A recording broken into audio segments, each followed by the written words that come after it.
So here's the deal. Out of all the games that have come out this year and even the past 5 years, there's a lot of games that I could be playing. But because there's so many options, I feel like it's making me a bit overwhelmed. My backlog is so big now that I don't know where to even start. So it's left me in a place of, okay, so what game should I play? I'm at a point where I wanted to dive into something, but I couldn't quite decide what I wanted to play. So while I was trying to decide which game to play, something happened that made my decision a lot easier. I got sick. Some might call it a bug. I call it the nostalgia bug. See what I did there? Yeah, that's right. The nostalgia bug got me good. Bit me right in the tuchus. And because of that, I can't get my mind off of early games that shaped my childhood. So I wanted to dig deep.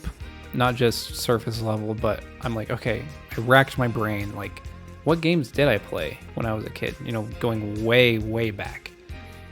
So that's what I did. And I found some crazy stuff.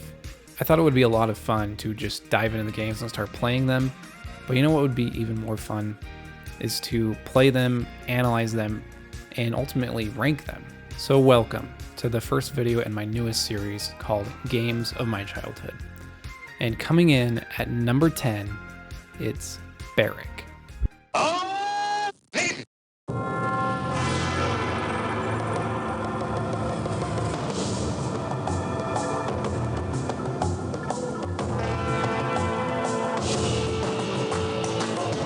Barrack is one of the earliest games that I remember seeing.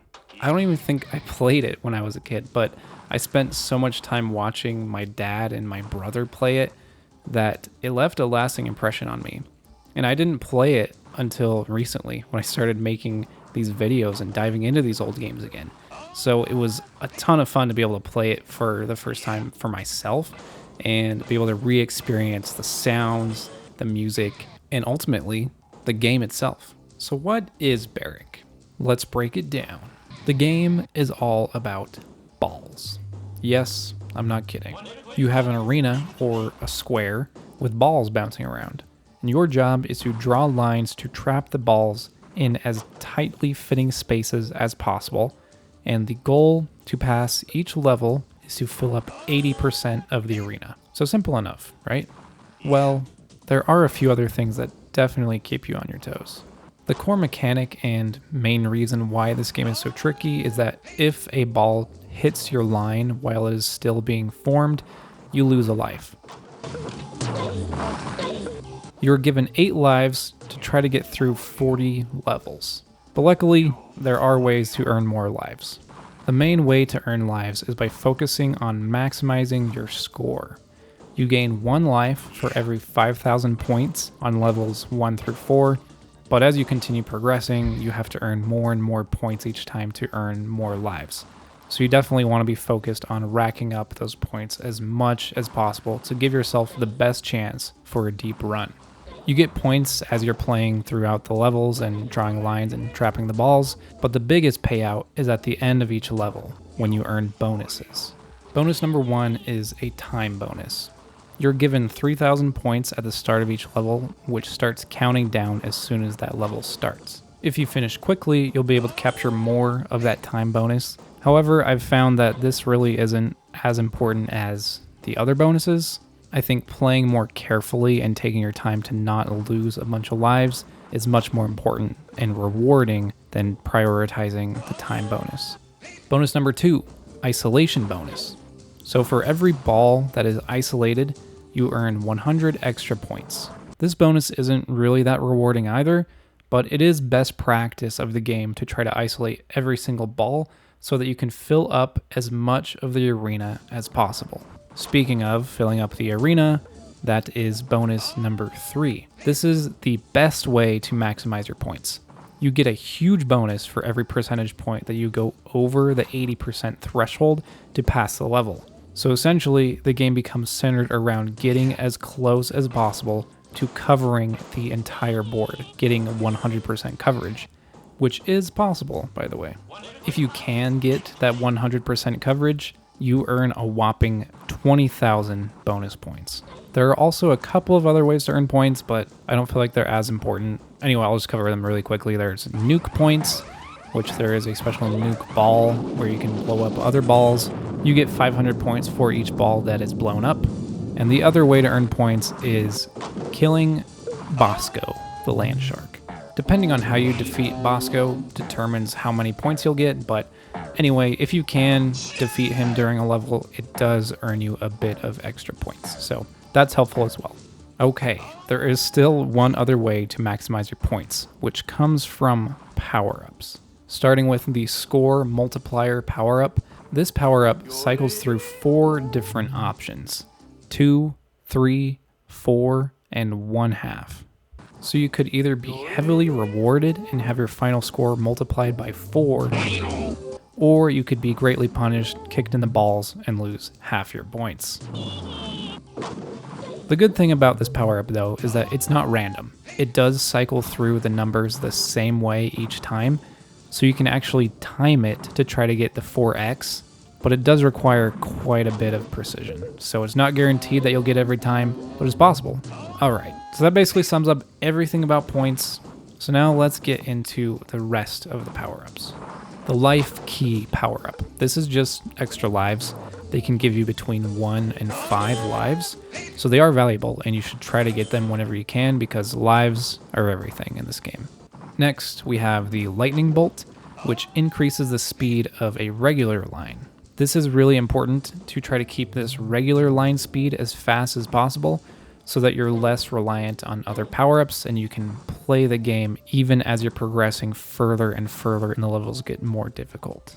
Up next, we have probably my personal favorite, the super speed laser power-up. This one is a ton of fun to use. So it basically sends your line shooter into warp speed, and you can shoot a line at just a fraction of a second. So it makes things so much easier to navigate when the arena starts filling up with balls. So whenever this power-up drops in the game, you need to try to get it at whatever cost, even losing a life or two, because this power-up is basically the only way that you're going to survive as you get further along.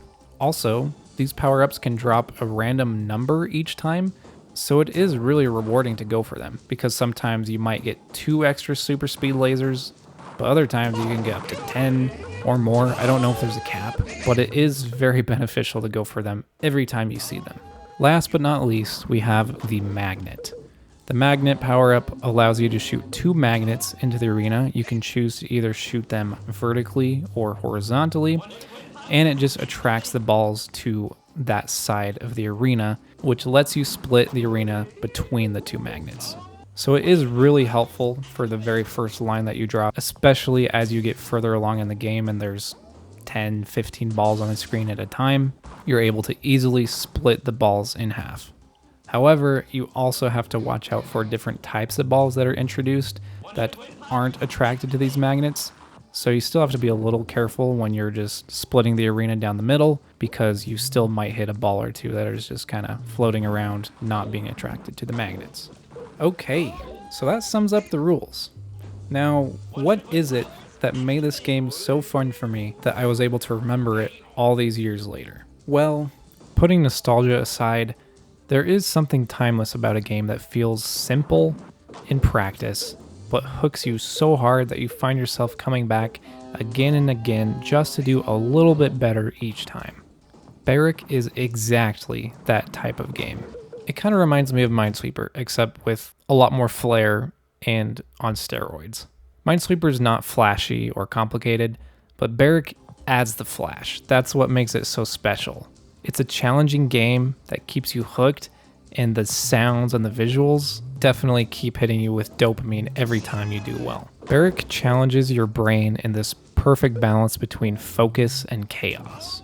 You're trying to fill up space, and you think strategically about where to place your lines the exact moment to so that you're not losing a bunch of lives, and you're trying to get the highest score that you possibly can. Whether you're trying to beat your previous run or you want to show off to your friends and family, like, hey, look how good I am. There's this addicting feedback loop where every mistake teaches you something, and every time you beat a level, you keep getting closer to beating the game. Putting gameplay aside, the thing that makes Barrack feel so special to me and what makes it stand out are the sounds. If you've played Barrack before, you know exactly what I mean. The game's audio design is seared into my memory. When you do something good, the game rewards you and it lets you know that you did a good job. So it's unmistakable. However, on the other hand, when you make a mistake, the game also lets you know, and it kind of makes fun of you for it. But there is one sound that stands above all of them. When you get above 20,000 points on a single level, you get special dialogue where the announcer says, "Somebody beat me," and then the flood of sound that comes after as the points start rolling in over and over, with the bonus lives stacking up on top. Man, it's just that moment of dopamine, adrenaline, and a sense of accomplishment, knowing that you did something amazing and the game is letting you know about it. Somebody beats me.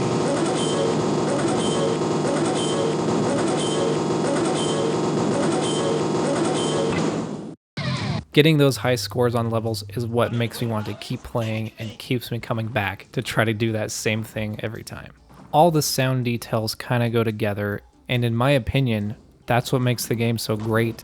You get a bit of a Jaws track playing when Bosco the shark shows up, so that's when you know trouble's there and you have to try to dodge the shark. Or when you grab a score multiplier or even just get a power up. The game is right there celebrating with you. It's not just giving you feedback, it's giving you the hype that you need to keep going. So that's why I love this game. It's challenging, it's intense, it's packed with personality, and like I mentioned before, like Minesweeper, it's a game about chasing mastery and trying to improve upon your previous scores, but unlike Minesweeper, it's right there cheering you on every step of the way. Another thing that I love about Barrack is how simple it is. While the levels continue to get more complex, the core idea and goal is always the same. And what I'm learning as I've played these old games is a recurring theme that I'll probably talk about a lot more, which is simplicity versus modern complexity. In Barrack, there are no elaborate cutscenes, no upgrades, no daily challenges, no paid content or battle passes. It's just you, the arena, and the balls. And that simplicity is what makes this game timeless. I feel like new games in a way are trying too hard. Like they're trying to keep people hooked by introducing new systems, more collectibles, more paid DLC, more reasons to try to keep you coming back. But Barrack hooks you with less. It's just the gameplay. Every round ends in seconds, and yet you're constantly learning, trying to strategize about the best way to accomplish a certain level, and using what's given to you. There's something refreshing about that. It reminds you that games don't need to be complicated to be satisfying. They just need to be clear. Let me be clear. Every mistake that you make in Barrack is completely on you, but with that, every win feels earned. It's the epitome of easy to learn, extremely difficult to master. Barrack doesn't need progression systems. The progression is internal. You feel yourself getting better every time that you play. So now let's talk about what Barrack taught me about games. First of all, it definitely taught me patience. I learned that I can't just get frustrated and try to draw the same line over and over and over again, because what ends up happening is that I just keep losing a life over and over and over again, and then my lives are ticking down, and then I lose, because I'm impatient and dumb. You disgust me. Along with that, Barrack is more than just trapping balls in tight spaces. It taught me a lot about focus. When you get in the zone and you're trying to analyze the ball's paths and you have to try to figure out the exact time that you need to draw a line, you get in this flow state that feels, in a way, kind of meditative, where you're trying to block everything else out and you're like, okay, when is the exact time that I need to draw this line? It also taught me about risk and reward. Sometimes you play it safe, drawing smaller lines, but other times you gotta go for those power-ups, man. Even if you risk losing a life or 2 or 3 or 10. But sometimes you need those power-ups to even make it to the next level.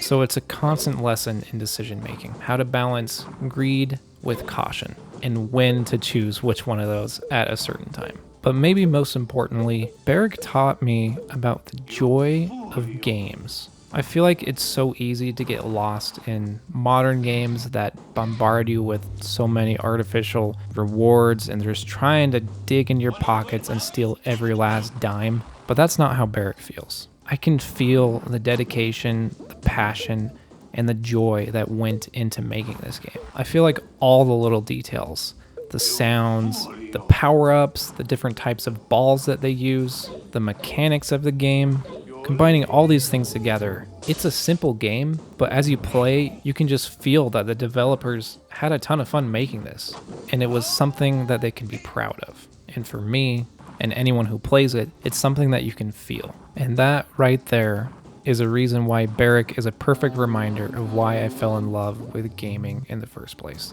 It's not about graphics or storylines. It is about the mechanics of the game and the dedication and care that developers put into it so that the people who play can feel something and can enjoy it. And that's why, after all these years later, this game popped in my head, and I'm so glad that it did because I got to enjoy it and experience it the first time for myself. And now that I've rediscovered Barrack, you bet your balls that I'm going to be coming back again and again. So that wraps up Barrack. Be sure to drop a like if you liked the video and subscribe if you're new, because I'm planning to make a lot more videos just like this one. See y'all in the next one. Bye-bye. You